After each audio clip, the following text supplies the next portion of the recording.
music. So welcome, Arthur Breur.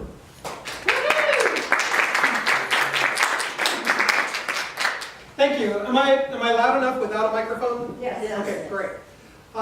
So this is a story. This is a historical story. So we have the Heritage Center and we have the Historical Society, and you came today to learn about a piece of music, but you might not have realized that this is about history. It's about history for a couple of different reasons. One, on May 21st in this year, the Tualatin Overture was premiered by the Tualatin Valley Symphony. Who here knew that we had a symphony orchestra right here at Tualatin? Yeah. Performs at Living Savior Lutheran Church 4 times a year. I didn't know that myself, and I'm a composer. And I didn't know that until about a year ago in September in 2016.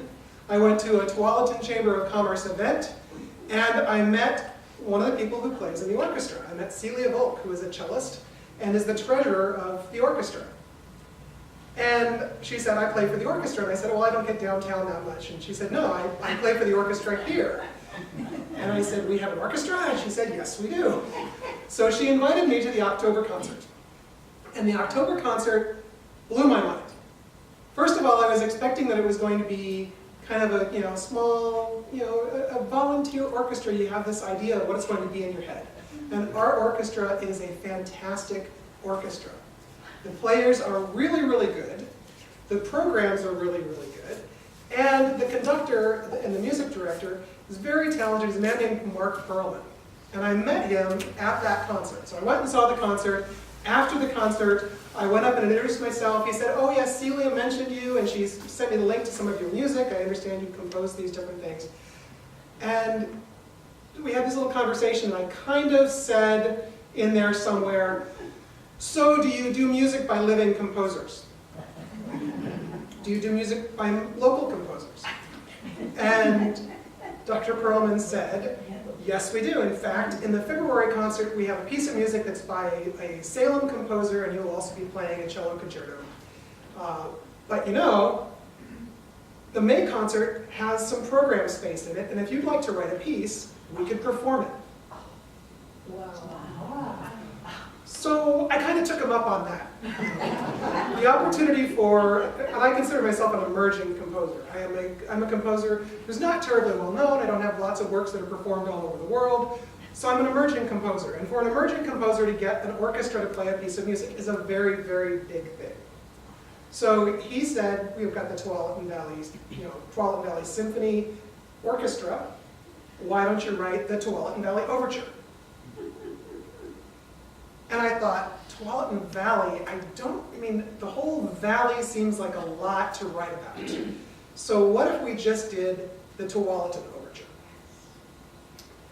That seemed like a great solution. I'm involved in Tualatin. I know a lot of the history, or I thought at the time that I knew a lot of the history of Tualatin. And I figured, that's a good, concise thing to write a piece of music about. And Dr. Perlman said that I could write something about 11 minutes long, which I'm thinking that's a lot of music to write. But that was what the marching orders were, a piece of music about 9 to 11 minutes or so. And it was going to be a brand new piece of music. Nobody had ever heard it before. Everything was going to be created by me and performed by this orchestra. So that was the initial moment that sparked the creation of this overture. So that's current history that we're actually experiencing. We're seeing history happening, that an overture was composed for the city of Tualatin and was performed on May 21st. Another thing that makes it real history, and will continue to be history going forward, is that on June 26th, it was declared the official overture of the city of Tualatin by the city council. So it has been proclaimed the official city overture, which, as to our knowledge, there's not another city in Oregon, and there are very few cities that actually have overtures or pieces of music written for them that aren't like New York or San Francisco and things like that. So for Tualatin to have its own overture is a pretty nice thing to have, nice feather in the cap. So from the moment that Dr. Perlman suggested the Tualatin Valley Overture and I suggested the Tualatin Overture, I immediately started thinking about what the music was going to be like. And I have a technique for composing that saves me lots and lots of time when I am confused about what's the melody going to start with. I don't ever have a blank sheet that I sit and stare at when I'm composing music, because I have a technique of taking the letters of the alphabet, oops, and turning them into the notes of the scale. So if you see here, the letters on in music, the letters in music are A through G. Well, that doesn't give you a whole alphabet, but I just keep going up the alphabet for each note, and that way I can spell a word with the different letters. So, T, U, A, L, A, T, I, N. That's Tualatin. So there's the notes that make up the word Tualatin. And I usually just go to the white keys and I start playing on the white keys. And I start thinking of how those notes work. And as a composer, there are a lot of things that I take into consideration, like the different intervals that are made, the repeated notes. That right there, that was kind of not right. So I thought, maybe, or, and that's where I ended up just slightly changing the notes a little bit, raising them a couple notes, or raising a couple notes a half step. And this is the pattern I came up with. And that was the first idea of what the melody was going to be. And I came up with that while I was still at the church, after the concert. And as I was driving home, I was thinking in my head, what would that sound like? And I was adjusting it the same way I just adjusted it. And I was even thinking, that could be like a jingle. That's why we call Tualatin home.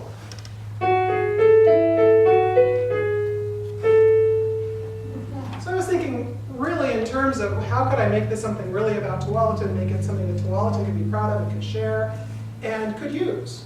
Because I didn't want to just create a piece of music and say, ta-da, I created a piece of music. I wanted to create something for the city of Tualatin.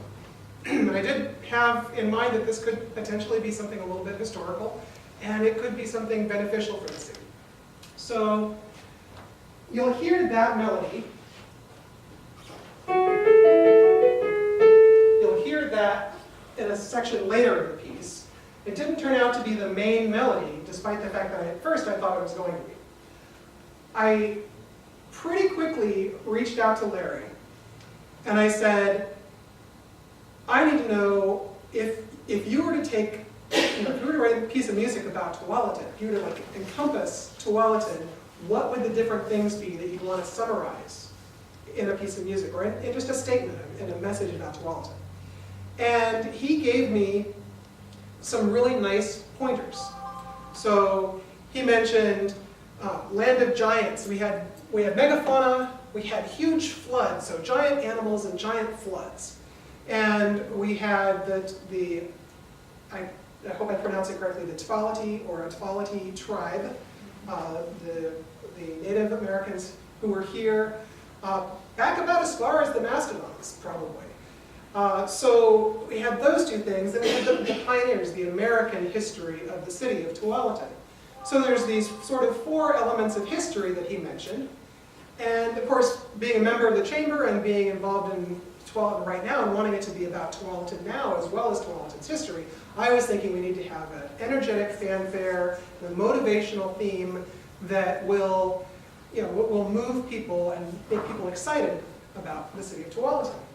So changing the notes around. So this is the way I came up with it in my head. And then just the same thing twice. All right, so rearranging the notes just a little bit. Rearranging the notes a little bit, instead of going down, you go up.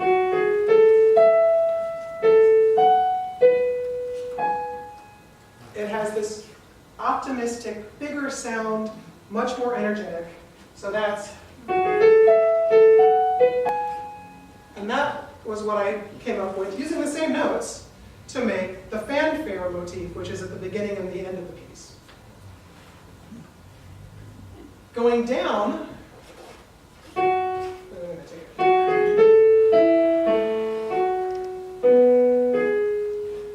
is another melody, another completely different sound. I use that same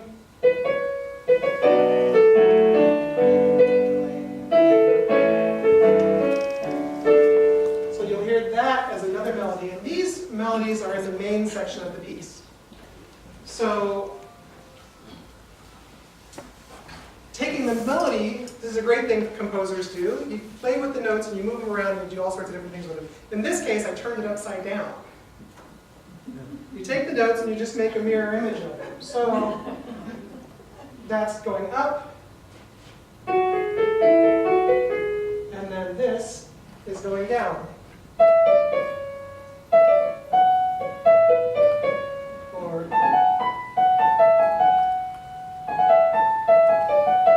So taking that, turning it upside down, and all of these variations on just the word Tualatin are in the opening section and the closing section of the overture. And in addition to those, doing the same thing here, actually this one's more accurate. The very last repeat, which you'll hear at the very end when I'm done today, the very last repeat used as a melody like this.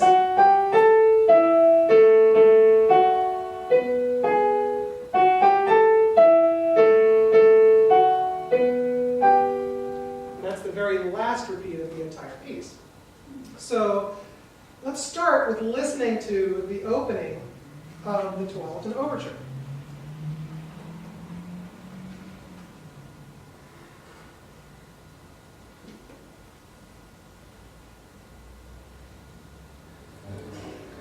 Let me know if it's too loud or not loud enough.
Single note in that beginning section is written off of the word Tualatin, using the technique of turning notes or letters into notes.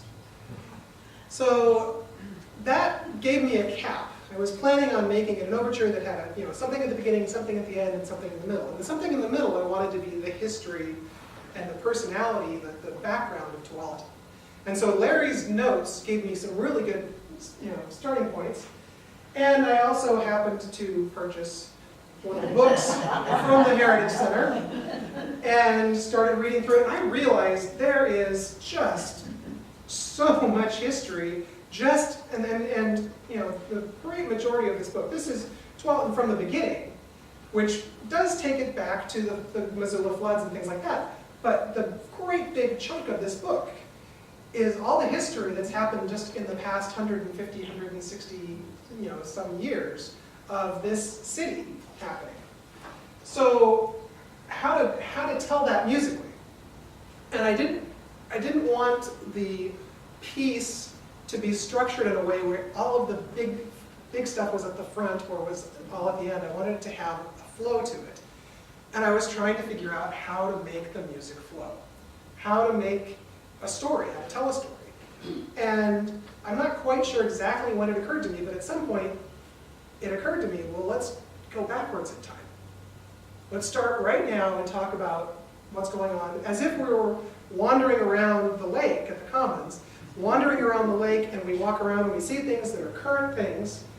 We see businesses that are current businesses. But then as we continue walking around, oh wait, there's another Grange, which is a piece of history that goes back 100 years or more than 100 years now. But it, the building there goes back to last century, and it goes beyond that. So let's walk back in history and mention, then of course the Heritage Center, mentioning all the different things about the history of the city itself. And then one of the things that happens as you're walking back and talking about the history is you get behind, previous to the city, you have the Tualatin tribe. So this, this way of walking back. And then before that, the Native Americans probably did experience megafauna when they were here very early. So that's another step back. It touches it directly on the megafauna. Well, and right around the same time as the megafauna, some of the megafauna probably experienced the Missoula floods. So just stepping backwards like that was a solution for how to get the piece of music arranged in a nice storytelling way. And then it occurred to me, I hadn't used this little melody yet. And I really wanted to use that melody. So what was I going to do? That melody, I was going to use that melody as bringing everybody back to the present and going back to the overture at the end. So the first section to go back to is a stroll back in time. And this is my idea of wandering around, walking around the lake, looking at the current businesses and the beginnings of seeing history. But I also, using the same technique as I used for Tualatin, I wrote several different names and business names into this section, mostly from patrons. So Mark Nassi is in there, Saarinen is in there. I used historical names too, Boone. Alan Song, who owns Izumi Restaurant, was a patron of the Overture, and so Izumi and Alan Song are in there as well. So there's just a number of different things written into this section. This is the current or the most recent history.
brings us, of course, to the Tualatin tribe.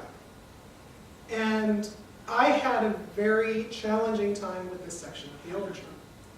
Because at first, my thought was, I absolutely must include the native people if I'm going to be writing a piece that's about the entire history of Tualatin. And how am I going to do that? Well, I don't want to be somebody who's composing something that is derivative or something that's, I imagined what their music would sound like and so forth.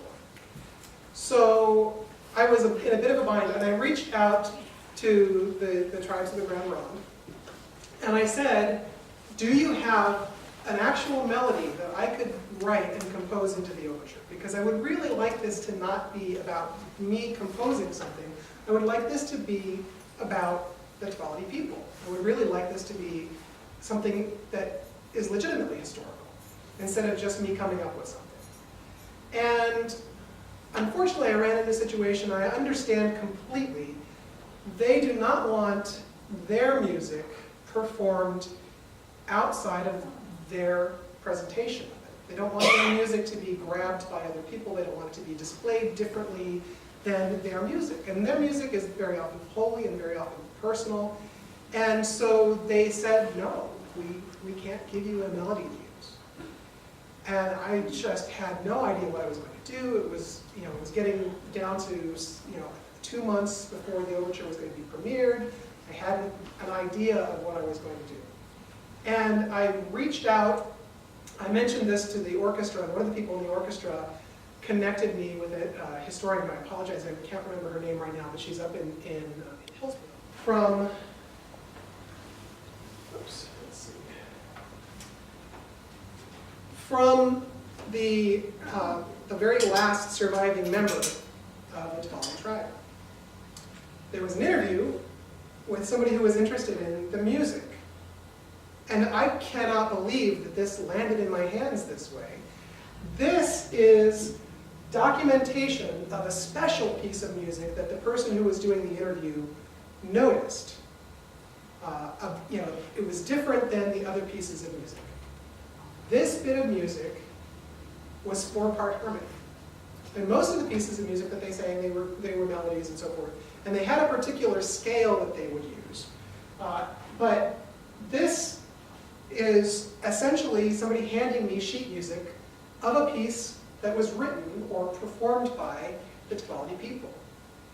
So I look at this and I thought, I've been told by the tribes that I should not use their music, that they do not want me to use their music, this piece of music.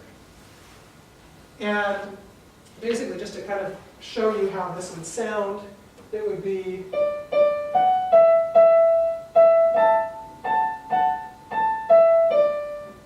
with a drone.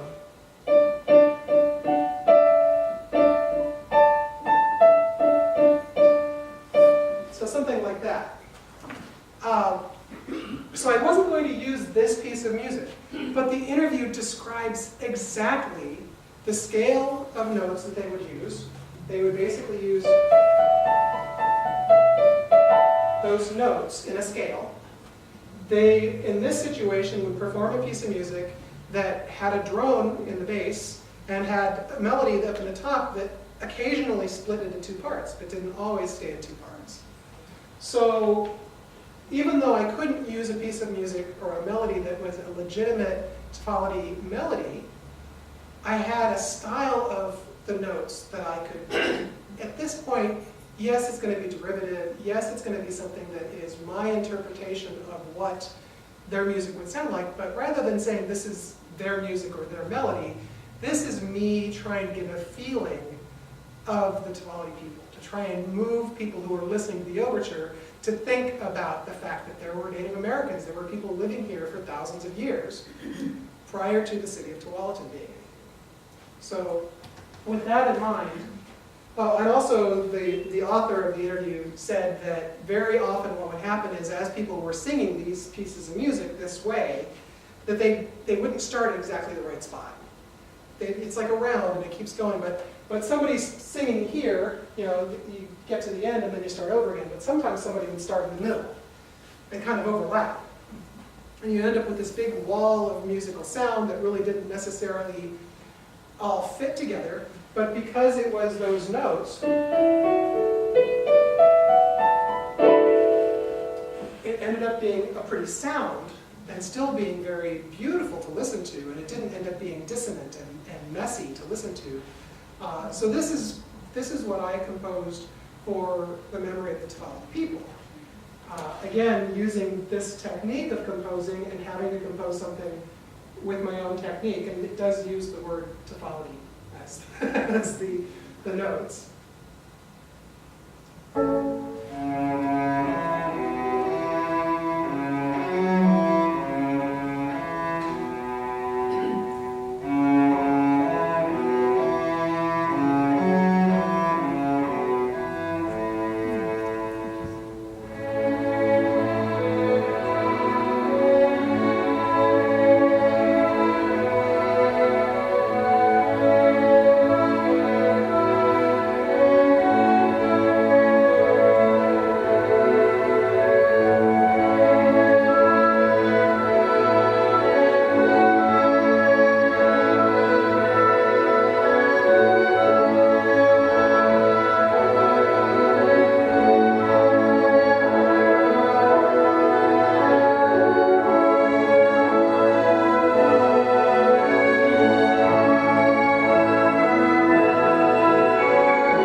So, we've moved back through the city's history, we've moved back through the Tualatin people, and the idea with that was to get big and overwhelming sound, and then to move gradually back in history to kind of lose in the depths and the mists of history. And then, of course, to go back to mastodons and megafauna. Because we had big critters here in Tualatin. And we have the bones of one of those big critters here in our library. And that's a really amazing thing for a city to have. You walk in the library, there's fossils, real fossils right there of a very large creature that is not around anymore. So I had to do something about the mastodon. I include, in this section, there's historically there's the meteorite, there's various different other, I don't remember off the top of my head, various different other little historical things from that period of time that are also written into this section. But this section, mastodons and megafauna, I wanted this to kind of be my baby elephant walk. So the idea with this is the music is, you've gone back in time and you hear something coming towards you, and all of a sudden there's a mastodon, and the horns imitate sort of an elephant cry sound, so like an elephant sort of a sound or a trumpeting sound. And then it's echoed by the trumpets with this little kind of echo. And so it's not just a mastodon, it's a mastodon and a baby mastodon. And then you realize it's a whole bunch of mastodons coming through. And then it gets a little bit spooky, and I'll explain why after that.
That's awesome.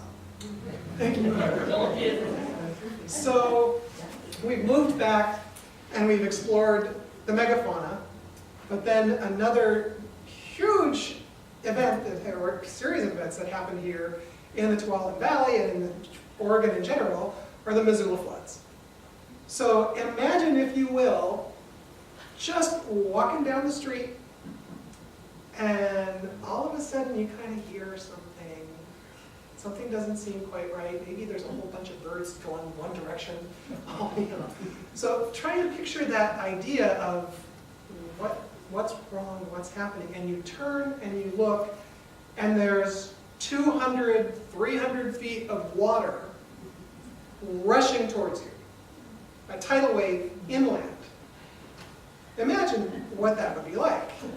And so the beginning of this section, I get a little bit spooky. I get kind of like that, oh, something's not right, and what would it, because the floods themselves, yes, the idea of all that water washing through, that's a big thing, but to me, a big part of that is just imagining if I experienced it, and what that would have been like. So this is the section about the Missoula floods. It does use the words Missoula floods. It uses flood, F-L-O-O-D, a lot throughout the section. But this is starting out eerie and spooky, and then the idea of what happens when this flood of water comes through.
So that is the section about. And in the story that I'm telling musically, the idea is now we're coming back to the present.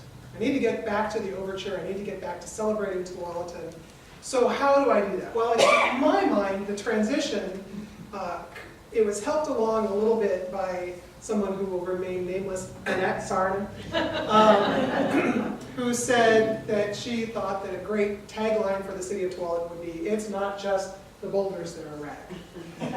So the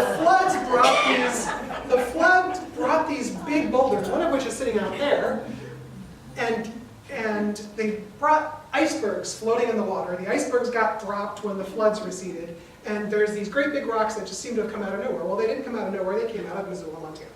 So, but they were brought on all this ice and dropped in our area.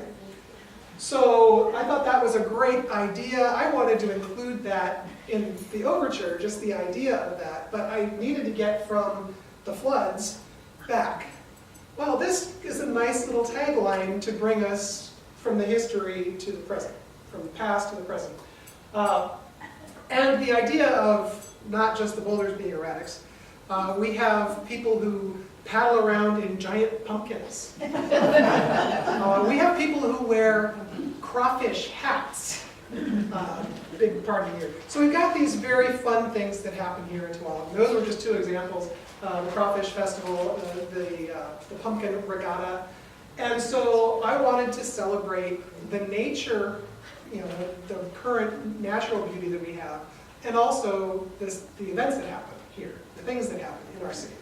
So transitioning from the floods, in my mind, you've got these floods that have gone through, and probably the only thing that was left was puddles of water and mud. So acoustically, musically, I have drops of water that are at the end of the floods. And then, again, thanks to Annette on this one, Annette had said some things about the nature, the river and the animals and so forth in Tualatin. So I thought, I wanted to musically represent that as well.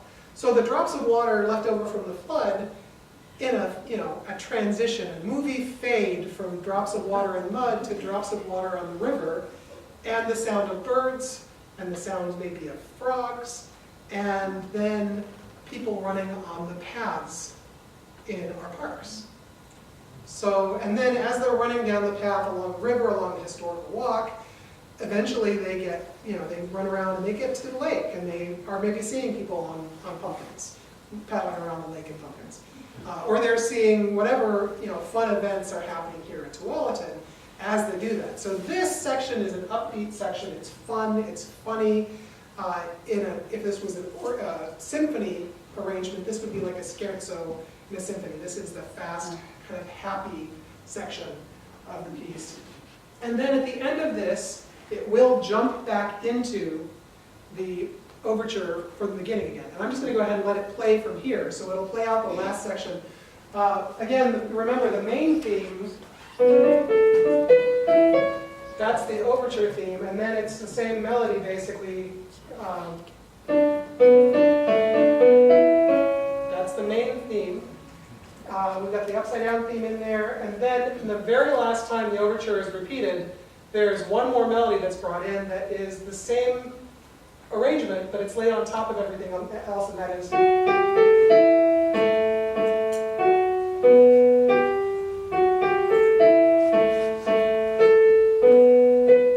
So that lays on top of everything else for a sort of a grand finale of the overture. So here is, it's not just the boulders that are erratic, and then the final celebration of the city of Tualatin.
Releasing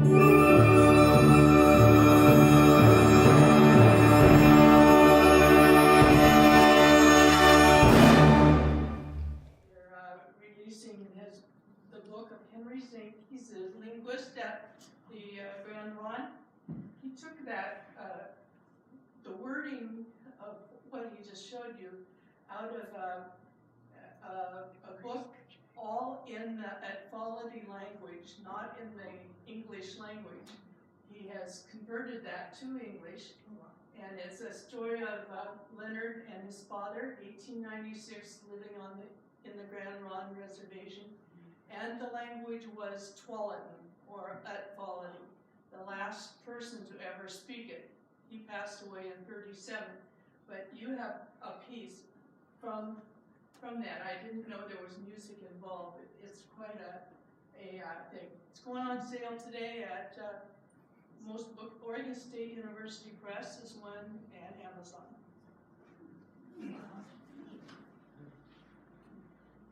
Question for Art. I have a comment. Okay.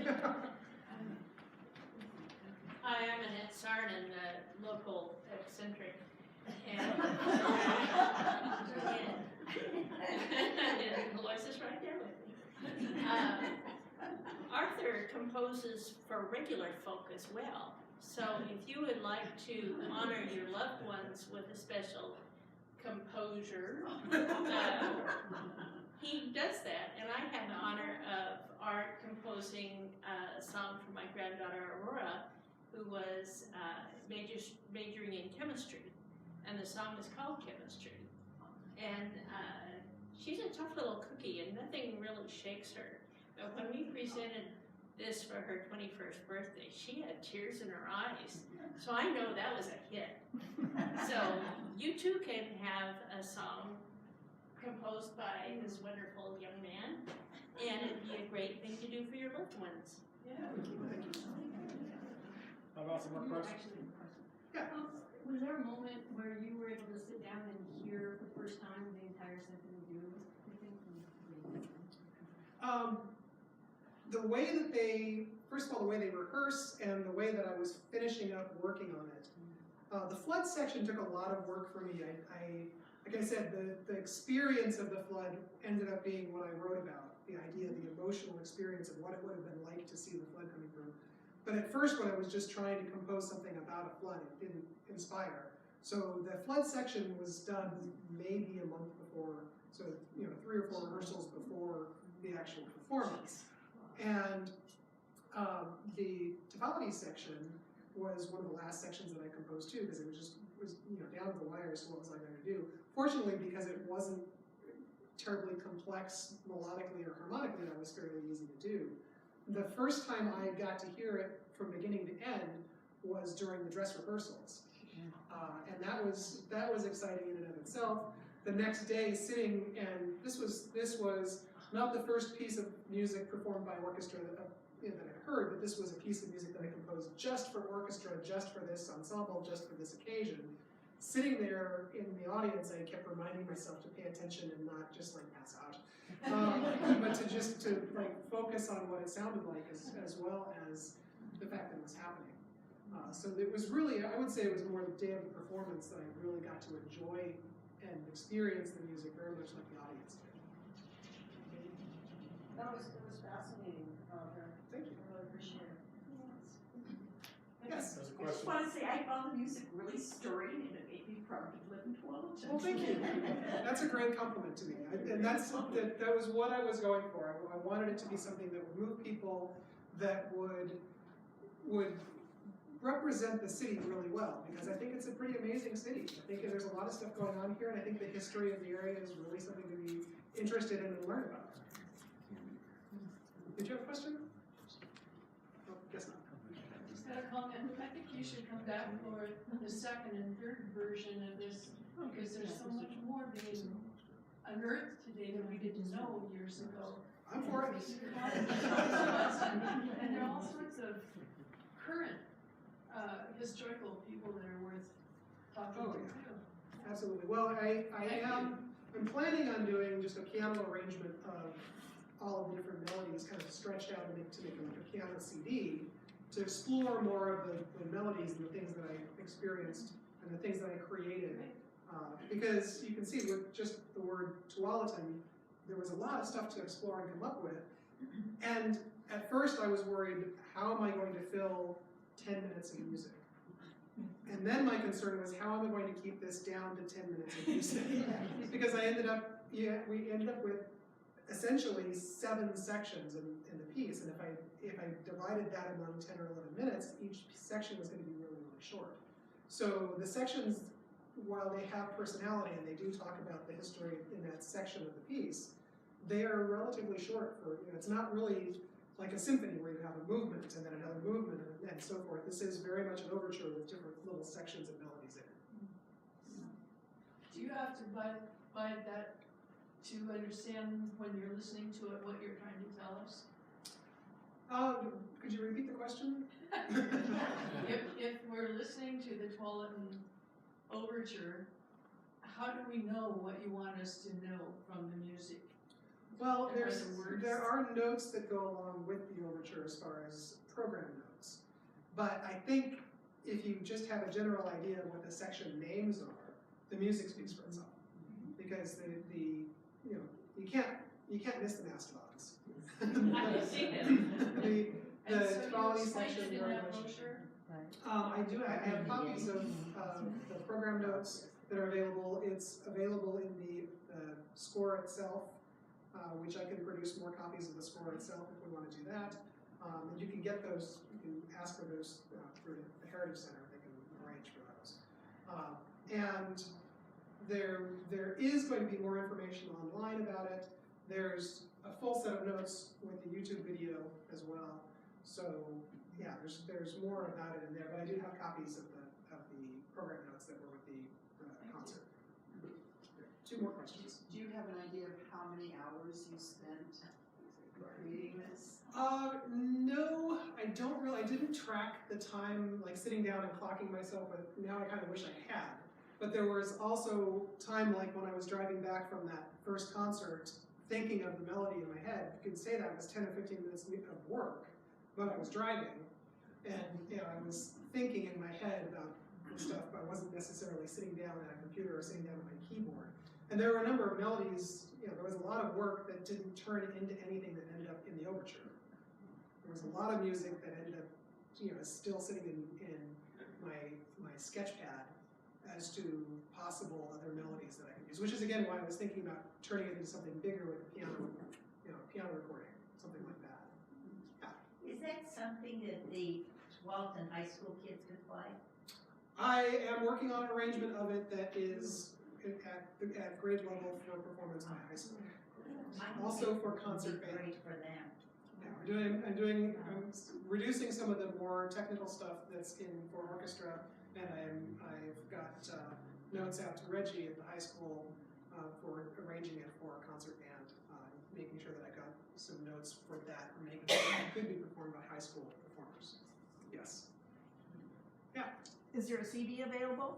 There is a CD available. Unfortunately, I didn't have them today, but I can make sure that they are available here on Friday. And you can purchase. You will be able to purchase them. Some of the money from the purchases here will go to the Heritage Center. And some to the symphony, right? Some goes to the symphony, some goes to me, some goes to the Heritage Center. Yeah. Yeah, so I'm a high schooler at Tualatin High, and I'm also in the band program, and I honestly think we should do it sometime. So cool. I am all for Yeah. it. Yeah, I would love that. And that was, again, part of what I was trying to do with it, is make sure that it could be something that could be performed by high school students as well. Yeah, bring it back. And it would be followed by a quiz. Well, this essentially what I did today is also, I've been working on arranging this to be a lesson that I could do in a one-day lesson for a class. With the idea of you're in Tualatin, here's the history of Tualatin, and oh, by the way, here's some cool music to make you think about it. So, Great. Okay.